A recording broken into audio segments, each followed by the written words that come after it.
Hey guys, Preparing here. So I'm just about to start up Guild Wars 2 and stream it for you guys, and we're going to start learning the game from the ground up. But I want to share a really important fact, maybe even of life, but definitely of video games. So when it comes to video games, there's a lot of EP measuring contests in pretty much all of them. And from game to game, whenever there's a new game, you know, everyone's got their resume. I did this, I did that.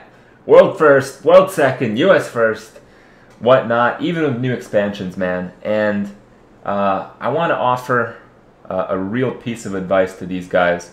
When it comes to a new game, the only thing that you really took from your last, maybe you have some, muscle memory still going on that's somewhat relevant, but the only real thing that you have is your ability to learn.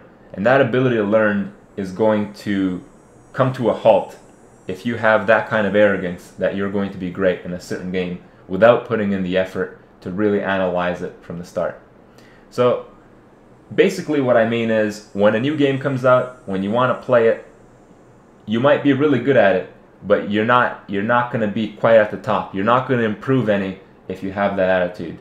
You have to learn about the game, learn as much as possible, draw your own conclusions, have everyone else's opinion, have my opinion, have other people's opinion on everything that's in the game, all the mechanics, absolutely everything. That's the way I do video games, and I feel like the biggest thing stopping people from becoming better players is essentially coming down to a more humble level on their ability to play a game they've never played before. And I really say this in the fact that, I talked to a couple Exodus members last night, and they were going on about how, Blood Legion this, Blood Legion that, oh, we're so much better, all this and that. But end of the day, I mean, you got to prove it. You got to prove yourself from the start every single time. Video games, the internet, it's not a place where you can earn respect as you can in many other cases in life.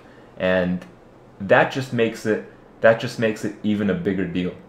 People realize that, but they lay claim to where they don't really have the merit. We're gonna start playing Guild Wars 2 at least these next 3 days. I don't know if we'll start playing seriously when the game comes out. Depends how much we enjoy it.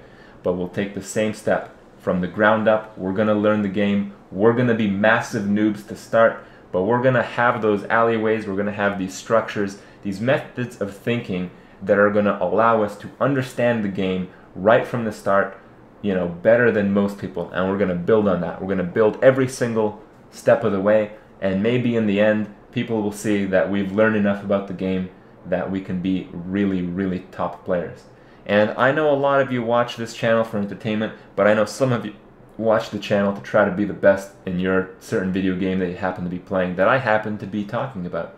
And that's really probably the biggest point of advice I can offer to anyone. You really have to drop the ego on a personal level.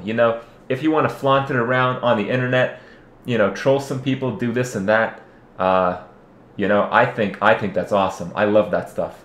Probably more than I should. But when it comes to a reality check, you can't be believing that crap if you want to progress in the video game as a player, as a gamer, and maybe in other alleys of life as well. So come check us out. Come watch us play Guild Wars. Fail massively, noob style, and I'll see you guys tomorrow.